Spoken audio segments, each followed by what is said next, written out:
Hi guys, today I'd like to talk to everybody about seed oils and why I believe seed oils should not be in our diet. I think they're very pro-inflammatory, they're very destructive to the human body, they're very unnatural, they're highly processed. And with that summary, let's get into it here. So seed oil examples would be like canola oil, or they might call it rapeseed oil, corn oil, cottonseed, grapeseed, peanut oil, safflower oil, soybean oil, and sunflower oil. The most common, I would say, are sunflower, soybean, and canola oil. And I would say soybean especially is just a disgusting, disgusting oil for humans to be consuming.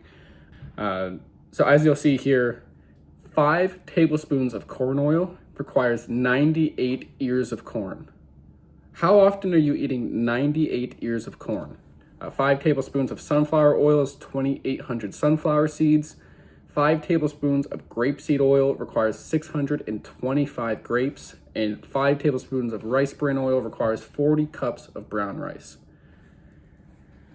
All of these foods have aspects within the food that we do not want to eat in excess. So basically, grapes are good for me, but 1,000 grapes, probably not good for me. 625 grapes, probably not good for me. One of the problems with these oils is they contain high levels of something called linoleic acid. Linoleic acid is omega-6 fatty acids, and we do need omega-6 fatty acids in our diet. We definitely need omega-6 fatty acids. They're tremendously important for many processes in our body, but the problem is we are having omega-6 fatty acids in extreme excess compared to omega-3 fatty acids. So a lot of people estimate that we're currently eating on a 20-to-1 ratio, where we're eating 20 times the amount of omega-6 fatty acids compared to omega-3 fatty acids. What our ratios really should be is somewhere between 3 to 4. So you should be having 3 to 4 times the omega-6 compared to omega-3 fatty acids. This is why all of the health journals, all of the mainstream media is pushing everybody eat omega-3s. Omega-3s, omega-3s, omega-3s. But why are we pushing omega-3s? It is being pushed primarily because we have an understanding that we are eating insanely high levels of omega-6 fatty acids. The problem is that we're not putting it into context that increasing omega-3 fatty acids might be helpful, but decreasing omega-6 fatty acids, because we're having them in extreme excess, more than our bodies have ever had in all of human evolution, perhaps we should be reducing omega-6 fatty acids and then still maybe increasing omega-3s a little bit, but we should focus on the cause of the problem and not focus on finding a temporary solution to the problem, or keeping the problem but putting a band-aid over top of it so that it doesn't bleed. It doesn't really make sense. So due to this high level of linoleic acid, this can promote production of pro-inflammatory compounds in the body. This lowers immune function. The high levels of inflammation and stress activate the sympathetic nervous system. So if you're having chronic inflammation, chronically high levels of linoleic acid, you can't rest and digest, which would be parasympathetic. You're in sympathetic, which is fight or flight. You don't want to be fight or flight when you're trying to heal, when you're trying to digest your food, when you're trying to spend time with your loved ones, and we are always in this sympathetic state. It can also increase stress hormones. So it could definitely raise your level of cortisol. It increases the ghrelin hormone, which is the signaling for hunger. It is terrible for hormone optimization. I will get into this a little bit more later in the video, but it's very much to do with the fact that it disrupts your cellular membrane, and it's replacing good fats with extremely bad fats. This can cause long-term inflammatory conditions such as cardiovascular disease, type 2 diabetes, obesity, Alzheimer's disease, arthritis, and cancer. The process of creating seed oils involves intense refining, which includes steps like bleaching, deodorizing, and sometimes hydrogenation.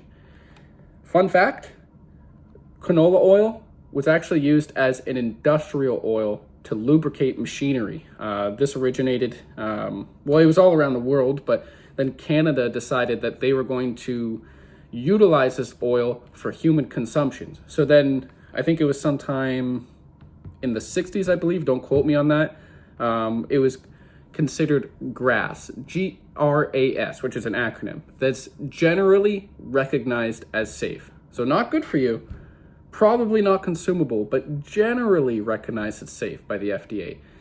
Anything that's generally recognized as safe, I promise you, it's not good. It's not good. Why are we eating it? Why are we doing this? Why are we going from butter, tallow, and ghee to margarine in processed seed oils? What's the point? It doesn't taste better. It's disgusting. Have you ever seen a seed oil plant?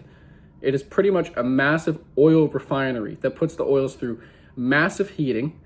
They then get bleached. They then get deodorized with toxic chemicals. Then you have hexane contaminated with benzene extractions. Go ahead, do your own research. Look up what this means. Look up what hexane gas contaminated with benzene extractions does within the body, and then tell me that these oils are safe for consumption.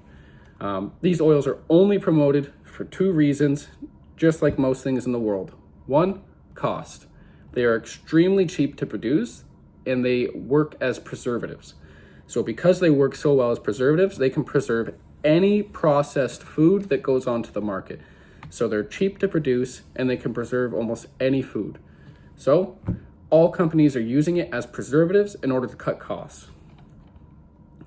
During the refining process, while they're being exposed to that high heat and oxygen, which leads to the oxidation of polyunsaturated fats. Oxidized fats are harmful because they can damage cells and tissues by promoting oxidative stress. So when these oils are getting processed and exposed to extremely high heat, they're being oxidized. They're becoming rancid, oxidized oils.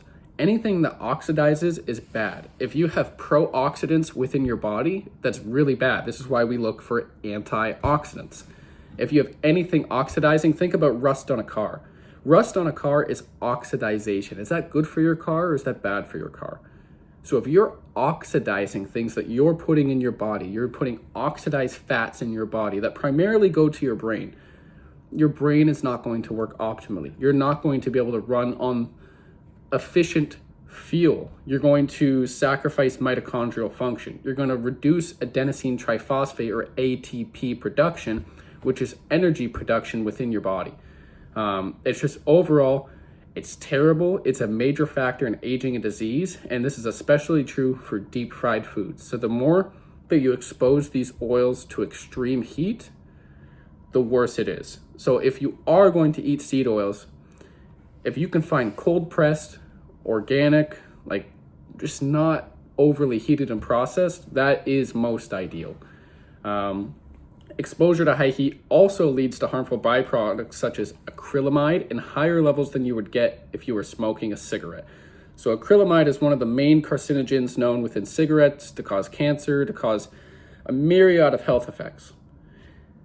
Eating seed oils has more acrylamide than smoking cigarettes. So if you go and buy French fries from McDonald's, you're getting significantly more acrylamide and carcinogens than if you were to smoke a cigarette. I'm not saying to smoke a cigarette. Why are we eating this? Why are we putting this in our body? Also, it has carcinogens like 4-hydroxynonenal. It's like, you can't even pronounce it. What is that? You guys have no clue what is contained in these foods, and it's time to stop trusting media who is pushing things on you in order to maintain profits.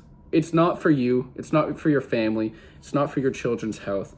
It's for selfish profits, and it's time for people to make decisions for themselves and just have some basic education. Go back to what your great-grandparents were doing. They were eating animal fats.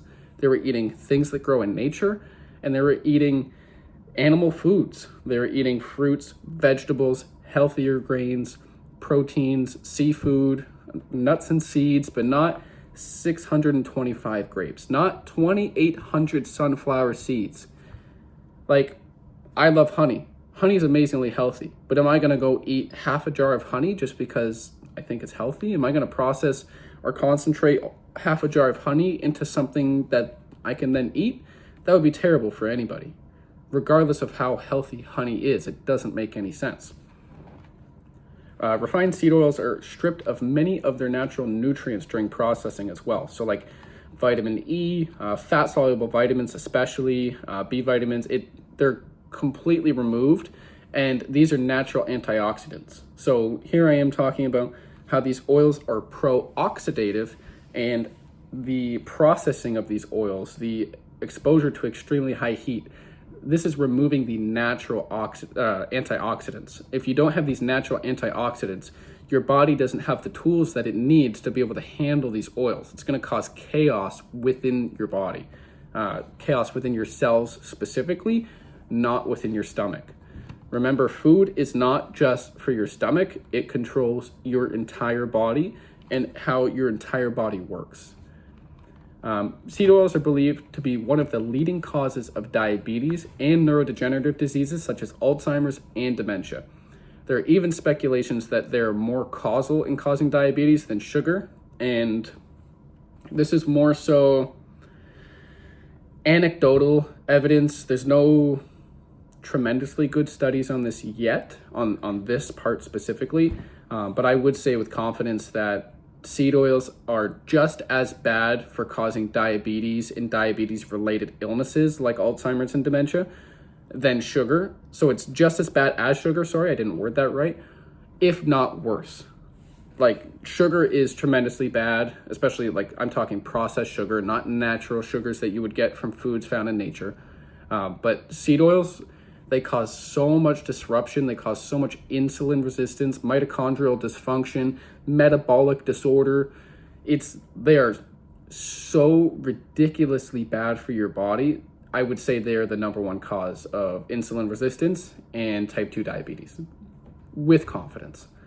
Omega-6 fatty acids, which is that linoleic acid, particularly when consumed in excess, can impair the brain's ability to form new neural connections, which is crucial for memory, learning, and mental health. So I did reference this earlier. Your brain is going to absorb most of the fats that you're going to intake into your body. It's going to use it as fuel. What is going to happen when you're putting oxidized, broken, processed oils into your brain? To simplify, it's going to make you stupid. You're not going to be able to think clearly. You're going to have brain fog. You're going to have confusion. You're going to have poor eyesight. You're going to have tremendously poor eyesight and macular degeneration if you're eating excess seed oils. Anyone who eats deep fried foods, I promise you they're wearing glasses by the time they're 18. Notice everybody now is wearing glasses. Since the introduction of seed oils, rates of heart disease have gone up, cancer have gone up, every single disease that you could possibly think of, all cardiovascular diseases, all metabolic diseases, like, it's unbelievable. It is directly correlated with removing butter, removing tallow, ghee, and lard, and adding seed oils. All cause mortality, which is the likelihood of dying from anything, has just gone up on a complete steady incline. And there's many other reasons for this in our lifestyle changes that we've had over 50 years. But seed oils are definitely a large part of this picture. And it's especially with skin cancer as well. So there was multiple studies done showing that if you have a high intake of seed oils, you are more likely to burn and have skin damage from going out in the sun. So the fats that you take into your body affect they affect your ability to be out in the sun, and it will cause more oxidative damage. The sun will cause more oxidative damage if you're not providing your body with the antioxidants and the nutrients it needs. So as I was saying, since switching from butter, ghee, tallow, lard, and fruit oils such as coconut, olive oil, and also even palm oil isn't too bad, human health has significantly plummeted. I believe this change in cooking fat and increased consumption of excess oxidized fats containing high levels of linoleic acid is connected to this. Seed oils are actually the prime reason why high LDL is feared. High cholesterol is not to be feared. LDL is only to be feared when you have a consistent stream of rancid, oxidized fats entering the body. Cholesterol is essential for life, and the normal range, or quote normal range, that we abide by today is actually more of a lower range. So what we think of as a normal range today, what we would consider a high range is associated with centenarians, so people living to be 100 or more, and longevity. Cholesterol is required for life. You have to have adequate levels of cholesterol. Obviously, you don't want too much or too little, but the normal ranges that we are going by right now are a little bit too little. You need to have a slightly elevated levels of cholesterol compared to what we're used to as the norm. And the reason that cholesterol is seen as the enemy is because cholesterol is like the signaling molecule. So if something's going bad in the body, if you're having excessive intake of seed oils, oxidized fats, cholesterol it's like the molecule that's going to signal that something is wrong, and it's going to transport to those areas. So scientists are looking at LDL and they're saying, well, LDL is high when people's health is bad. So LDL is bad, but LDL is not the cause, it's the symptom. The LDL itself is not bad. It is getting elevated LDL from eating oxidized oils that is bad. But if you're in good health and you have high LDL, you are actually considered healthier than somebody who has low LDL but good health. We don't think of this in the correct way because we've been taught completely wrong by a scientist that completely steered humanity on the wrong path, starting with saturated fats are going to kill us. So we got to get rid of all of our animal foods, all of our animal fats. We got to get rid of eggs. Yeah, let's eat seed oils and processed food, and we'll see how that's going. Everybody's obese, diseased, or unhappy, and mentally and metabolically unwell. So I know what I'm going to do. I'm going to eat as nature intended. I'm going to keep thriving and being happy and trying to educate the world. I hope you guys have a good rest of your day. I'll see you in the next one.